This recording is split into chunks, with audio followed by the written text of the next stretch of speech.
Welcome to another HDPR Live. I'm your host, Jamie Irvin. Today we have Scott Bolts joining us again. If you didn't get a chance to watch his first interview on HDPR Live, you can head over to our YouTube channel and watch his interview. We will include a link in the show notes of this episode. Scott, welcome back to HDPR Live.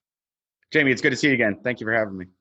So today we're going to talk about something that's kind of near and dear to both of our hearts. We're going to talk about how fleets can use their manufacturers' sales reps more effectively and really the impact this is going to have for the fleets on cost per mile. We're also going to talk a little bit about how manufacturers can use their reps to assist their distributors, really the role of the manufacturing sales rep.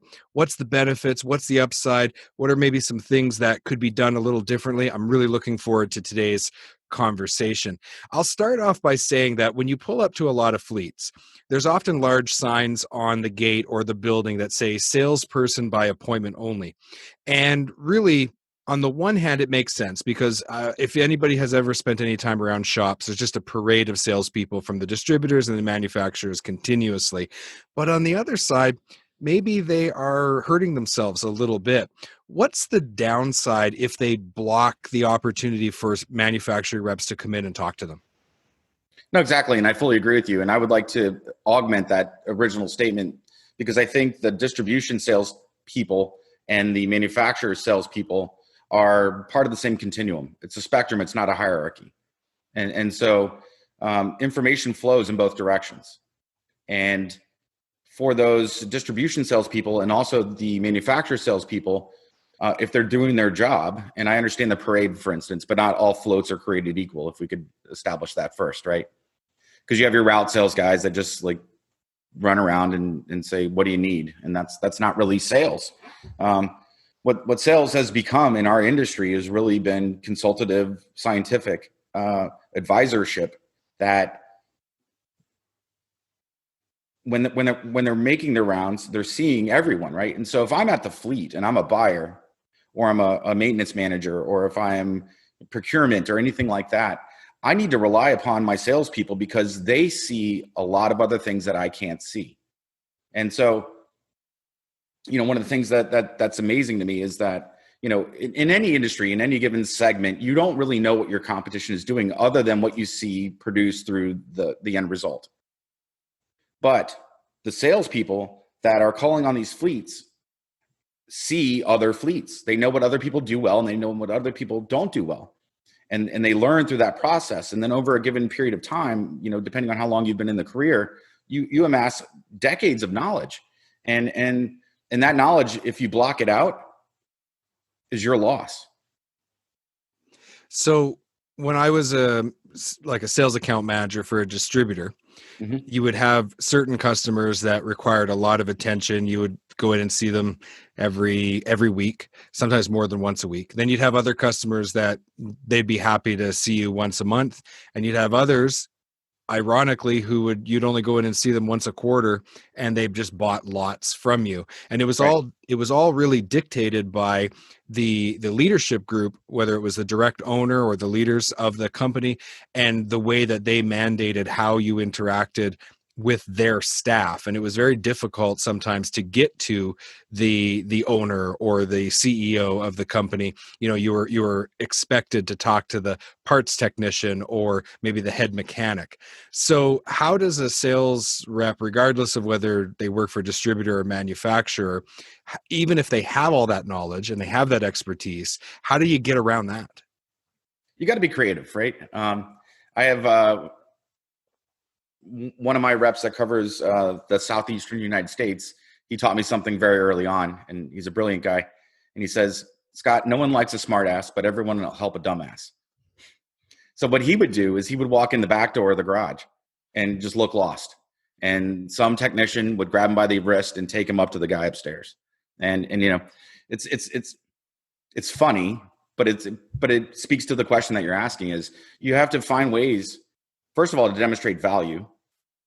And then also to say like, okay, if I'm given the Heisman Trophy, at the front gate, do I go in the back gate? How can I get in and talk to these people?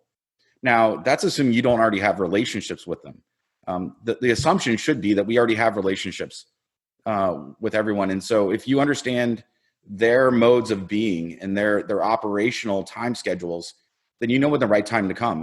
I worked at a fleet originally, and the best time to call on us was like 6:30 in the morning.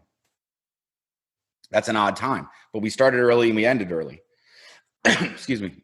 So, you just got to find ways individually to coordinate with that account and then demonstrate to them afterwards the relationship and the value that you have. And so that's where the experience comes into play. Yeah, that makes sense to me. What is the best way for a fleet to communicate directly with manufacturers, sales reps, so that they can really get the most benefit? I know that typically they buy through the distributor, so that may even be a joint call between a distributor and a manufacturer's reps coming out.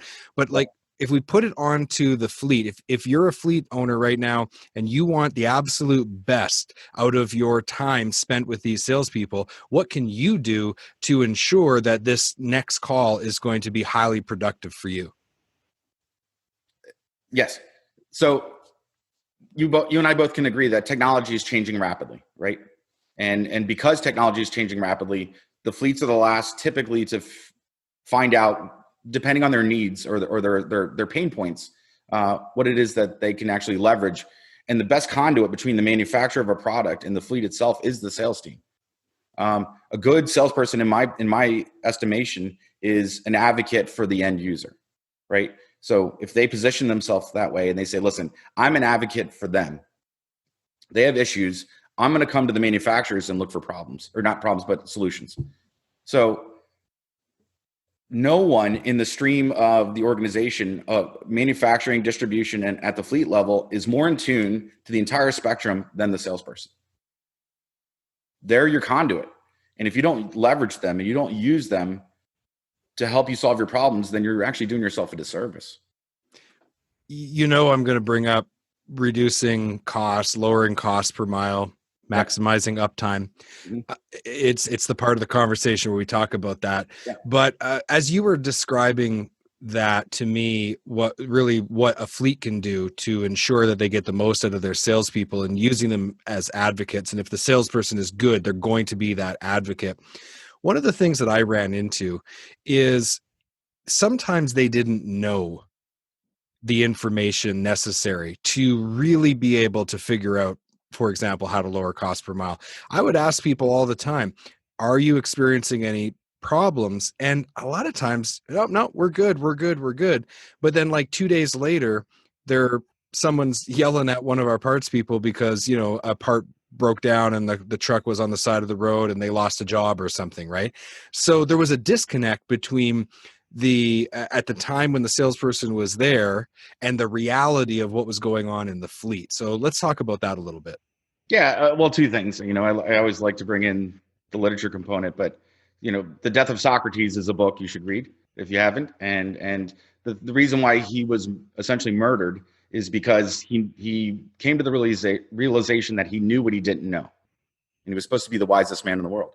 And so, that being said, as a buyer, as a problem solver within a fleet, I want to be that person. I want to be the one that says, listen, I understand the confinement of my knowledge, and there's boundaries beyond that. And again, as technology evolves and changes, which is happening more and more rapidly, depending on the product segment, I can leverage the people that are coming in my door to try to sell me something. Okay, sell me something. Help me lower my cost per mile. Help me extend my maintenance intervals. Help me get to the place where I need to go, right? And so it's the sales conduit that actually allows that to happen. One of the things that I experienced when I was working at the distributor level is some of my colleagues, my counterparts, both working for the companies that I represented as well as my competitors, were known to not particularly like the mandate to work directly with manufacturer sales reps in the field. What should a distributor sales rep, like what attitude should they have towards working with manufacturers? Well, I think that working with manufacturers and working with their customers is actually the same mode. Okay. And so you want to be as open as possible, and you want to find people that are going to help you do better at what it is you're trying to accomplish. And the ultimate goal, if you know your why, again, if you know that ultimately what you're trying to do is help other people in order to make a living for yourself, then you need as much information as you can possibly get. And that's in real time, meaning that, a month ago, 6 months ago, a year ago, the knowledge that you had at that point in time and the things that you could source from change. So this is an ongoing daily event for what we do for a living. And if I was to give them any advice, I would basically say involve get your hip as close to theirs as possible, because the closer you are in relationships to people, the more they're going to help you. And so it's the customers that I have that I have personal relationships with, because we talk so often and we're so integrated that as a manufacturer, we are more forthcoming to them. We always go the extra mile, right? But in a sense, right, what consumes your daily interactions are your personal relationships. When you are working for a distributor, you may have 50 categories of products that you sell. You may have hundreds or even thousands of suppliers. And inevitably, one, you can't be an expert in all of that. And two, inevitably, you're going to have a challenge with a customer on a product that you don't know a lot about. If you've spent some time on the road with your rep that covers your area, I guarantee you that sales rep will return your call faster and will get you the information that you need way faster than if the person's like, I recognize the company this person works for, but I don't really recognize this person's name. Who is this person? Right. Like, if they have a relationship with you, if they've been out on the road with you, if you've had that shared experience and you've supported them in the growth of their business, they're going to respond and help you out. Absolutely. Absolutely. And the thing is, let's take it out of our professional experience and let's talk about our personal experience. When I buy something for my boat over Amazon, for instance, and there's an issue, it's just an ambiguous company to me. And that's how I think there's a correlation to that at the fleet. This is a manufacturer. It's a big name. Everybody knows it. Right. But when I have an issue and I'm trying to solve a problem, how do I get to the right person? And that right person is most definitely known by, well, first of all, the manufacturer's sales representative, but also the distributor sales guy knows the right person internally to contact, to pivot him to get the solution done as quick as possible. Yeah. So again, I'm taking this from the perspective of working for manufacturers myself and working for distributors. I kind of know that there's two types of manufacturer sales reps out there. Could you kind of talk a little bit about those two different types? Sure. It's not necessarily binary. There's all kinds of things going on, but most companies have either a direct sales team or an indirect sales team. And if you break it into that kind of sense, there's certain considerations that they do well and they don't do well. I can make an argument for a direct sales team. Typically, a company will say, like, well, I'm going to have all of their time. I own them in terms of their drinking of the Kool-Aid, right? The culture. You know what I mean? Like, so I can infuse them with our value proposition, right, wrong, or indifferent, and send them out into the field. So when you say direct, sorry to interrupt, when you say direct, you're talking about employees of that manufacturer. Okay. Correct. So you have a sales team, and they all work for the company, and they're dispersed geographically to whatever makes sense. To cover Canada and the United States, you need, as a manufacturer in our industry, ideally 10 to 15 people, like, to do it directly. That's expensive. And everything relates back to margin. Everything we're doing is getting more competitive, which I hope we have an opportunity to talk about that in the future with regards to the future of distribution.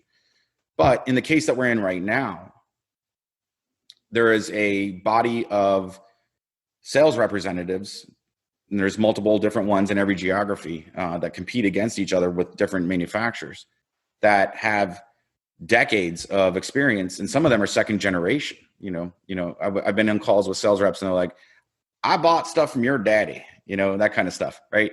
And so there's a big relationship element there. And as we said previously, if that salesperson is to be an advocate for the customer to the manufacturer, in my opinion, there's none better than the people that have been doing it and seeing it for a very long time, that have the relationships, that have proven themselves, in that given field.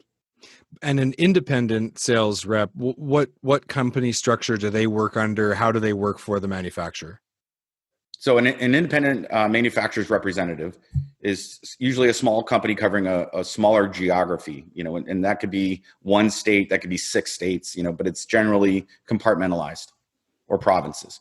You typically have one to a couple principals that own the company. And then as their revenue grows with the amount of lines they represent, determines how they infuse that with employees that are actually, not principal representatives. Yeah, so I'll give you an example. So, a buddy of mine started his sales agency over a decade ago, Tony Stenner, and that company evolved into TransCanada Sales, and they now employ salespeople across the entire country, from the West Coast to the East Coast, and they represent, I think, somewhere the ballpark of half a dozen different manufacturers there in Canada. Now that brings me to a question about you've talked in the past with me offline about a mixed kind of approach. And I know that some of the manufacturers that hired TransCanada Sales in Canada are using that mixed approach. And there's a reason for that. What is it? Why is it beneficial? What's your thoughts on that?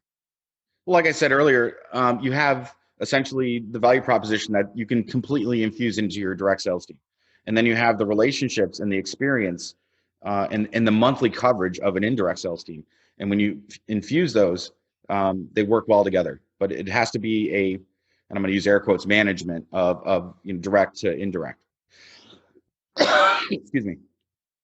There is a boundary that you can't cross. So you want a consistent message going down to the very base consumption level. And you cannot have an independent sales team and a direct sales team working independently of each other. They have to be part of a hierarchy, right? So the same message and the same intent, the same strategy, the right tactics are pushed down through the whole system. And so what usually develops is, one person cannot manage 35 independent sales agents. I mean, we do our best, but it's really difficult, right? Especially if they're working hard and they're generating a lot of activity, right? Marketing, questions and supply and demand questions, availability issues, warranty, collections, like past due, all this stuff. And there's all this information going on. And so what you really need, in my opinion, to have like a really good sales and marketing organization at the manufacturing level is to have a clear leader at the top that has a clear vision, and then that is infused down into a small team, 3 to 5 direct management members that have silos of independent agencies under them. And in your experience, that has been the most effective to be able to get the results that you've been looking for. Absolutely. And then from there, it's really the manufacturer's responsibility to make sure that the stuff they're producing is both needed and wanted at a good price and available and all those other things. Well, I really appreciate you coming on to our program again. I'm really excited that you're going to be a regular feature here on HDPR Live, Scott. You bring a lot of experience to the industry, and I'm looking forward to us developing our relationship, and hopefully we can make an impact in this industry. You've been watching HDPR Live. I'm your host, Jamie Irvin. We've been speaking with Scott Bolts. You can connect with him on LinkedIn. I will include a link in the show notes for that as well. Scott, thank you for being on HDPR Live. Jamie, always great, man. Good talking to you. Thank you.